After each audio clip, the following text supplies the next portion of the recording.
Buying a wrong business is one of the fastest way to destroy your whole E2 visa process. Not because the investment was wrong, but because the business itself was never strong enough to begin with. I have worked with a lot of investors जो business जब buy करते हैं तो either their objective is only for the E2 approvals in the beginning and they are not bothered about the business profitability or the business finances, or the business looks very profitable on papers, but जब तक वो यहाँ पे land करते हैं visa के approval के बाद या जो है वो वीजा petition file करते हैं या documentations complete करते हैं, then they actually figure it out कि what are the loopholes involved in that business, which can definitely compromise your whole E2 approval. So in this video today, I'm gonna walk you through the whole of the process और वो तमाम जो due diligence process है whenever you are considering buying an existing business, ताकि आप ना सिर्फ E2 approval को, E2 success को जो है वो make sure कर सके, बल्कि इसके साथ साथ जो business की जो success है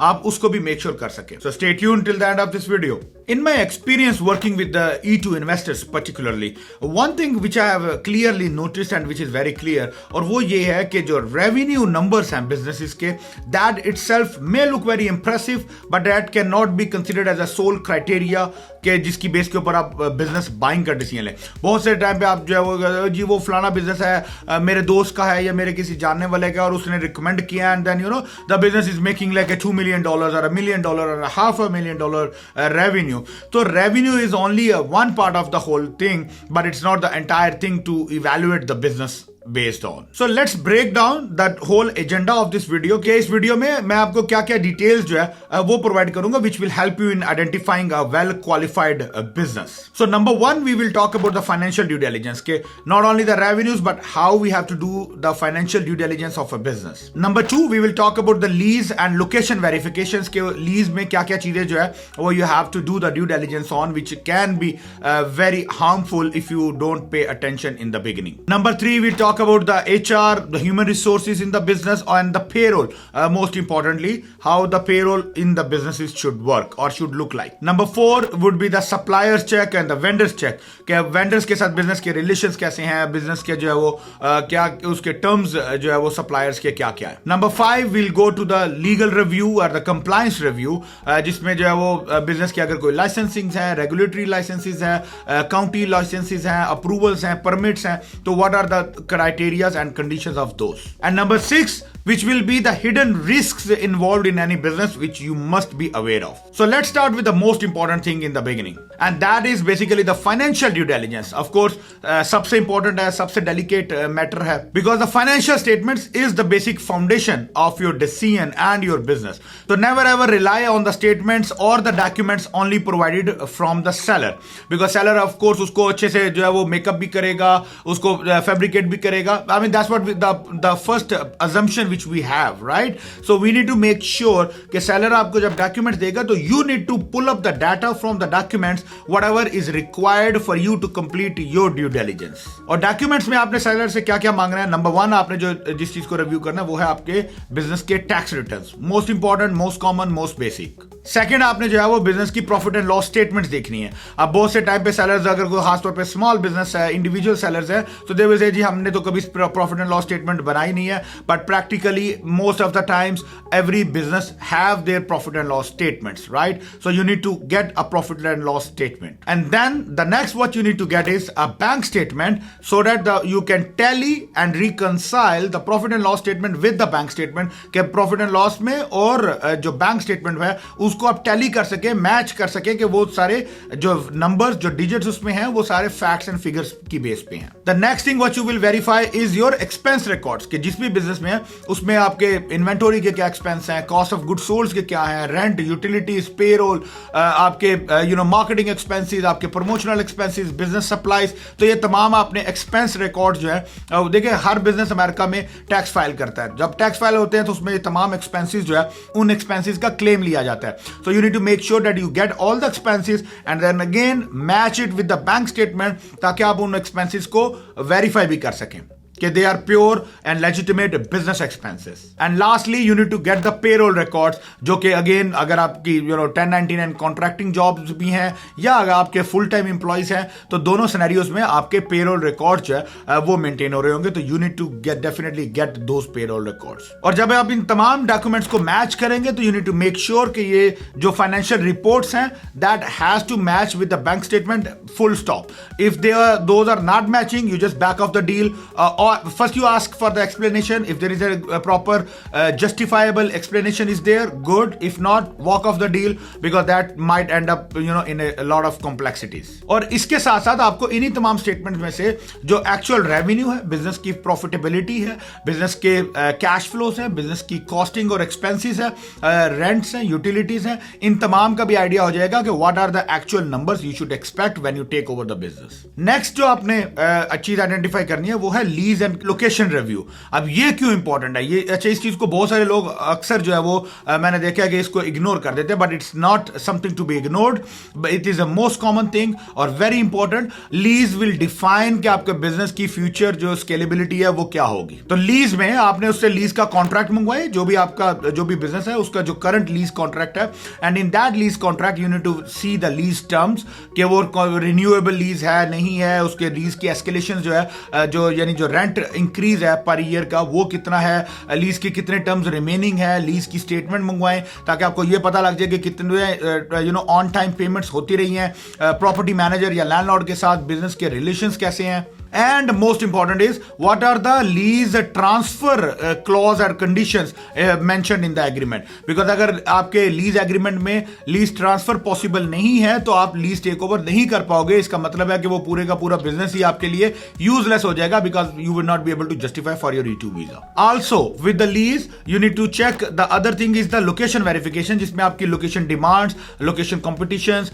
आपके जो है वो market positioning, वो तमाम चीजें आपने verify करनी है कि how strong the business premises are for your business. Next number 3 पे जो आपने चीज वैलिडेट करनी है वो है पेरोल रिकॉर्ड्स.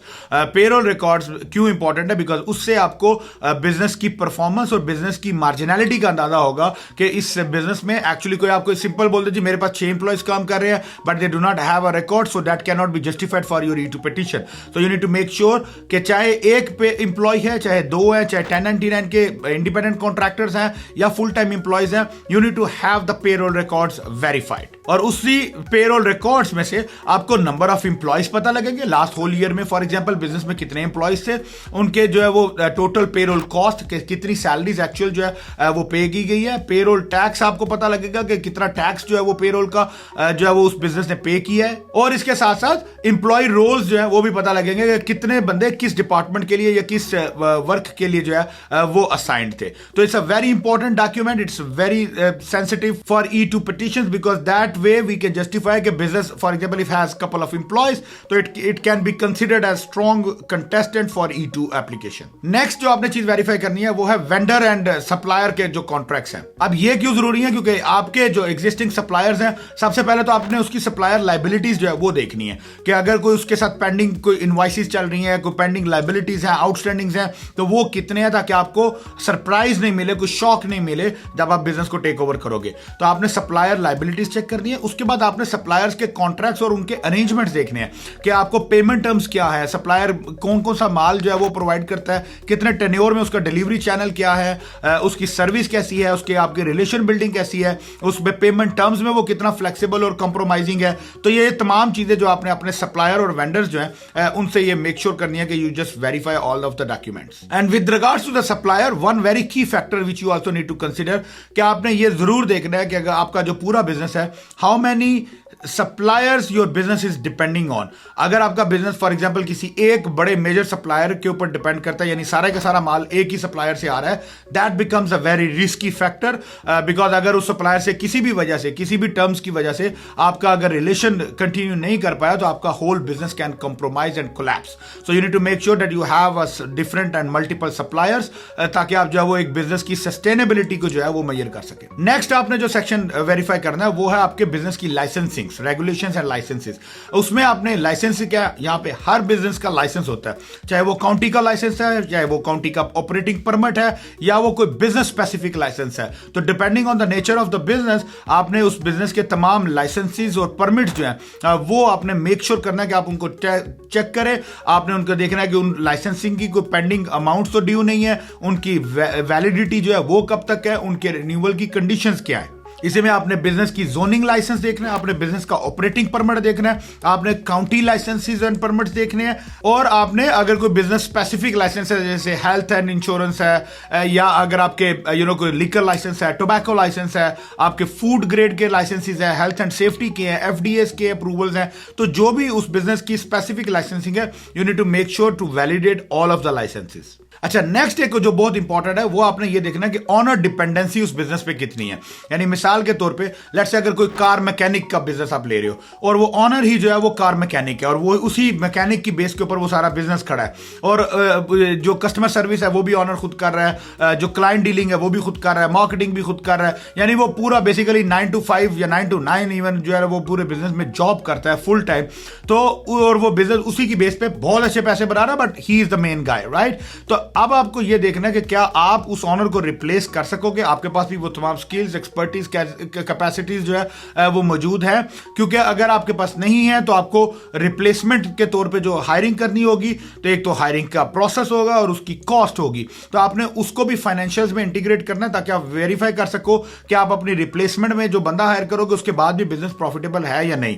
और सेकेंड इज कि आपकी रिप्लेसमेंट की बेस के ऊपर वो तो ऑनर बिजनेस में काम कर रहा है तो वो अपनी मेहनत ज्यादा जी जान से करेगा। कोई भी इंप्लॉय आप हायर करोगे तो चांसेस आर कि वो जो आपका एक डिप है बिजनेस के रेवेन्यूज का वो भी आएगा, because owner is been replaced now. तो you need to definitely consider all those factors. Next जो आपने एक और चीज जो रिव्यू करनी है वो है business reputation and customer reviews. आप गूगल पे जाइए, आप यहाँ पे येल्प होता है उस पे जाइए, डिफरेंट ऑनलाइन प्लेटफॉर्म्स पे जाइए, वहां पे जाके देखें कि कस्टमर की जो हिस्टोरिकल जो बिजनेस का रिव्यू है वो कैसा है, बिजनेस के बारे में लोग अच्छा बोल रहे हैं, नेगेटिव बोल रहे हैं, कंप्लेंट्स हैं कोई, या उनके बारे में कोई फीडबैक नेगेटिव्स हैं, और उनमें क्या क्या फीडबैक्स हैं, ताकि आप उसको भी मेक श्योर कर सके कि you can implement those changes और your restructuring of the business, ताकि आप उन कंप्लेंट्स को भी दूर कर सके। लास्ट आपने जो चीज वेरीफाई करनी है वो है एनी हिडन लायबिलिटीज, जिसमें आपने मेक श्योर करना है कि कोई टैक्स लायबिलिटीज या पेनल्टीज नहीं है, कोई पेरोल की पेनल्टीज नहीं है बिजनेस के ऊपर, कोई हिडन पेंडिंग लॉ सूट्स तो नहीं है इसके ऊपर, कोई ऐसे क्लेम्स या इंश्योरेंस क्लेम्स हैं या कस्टमर कंप्लेंट्स हैं,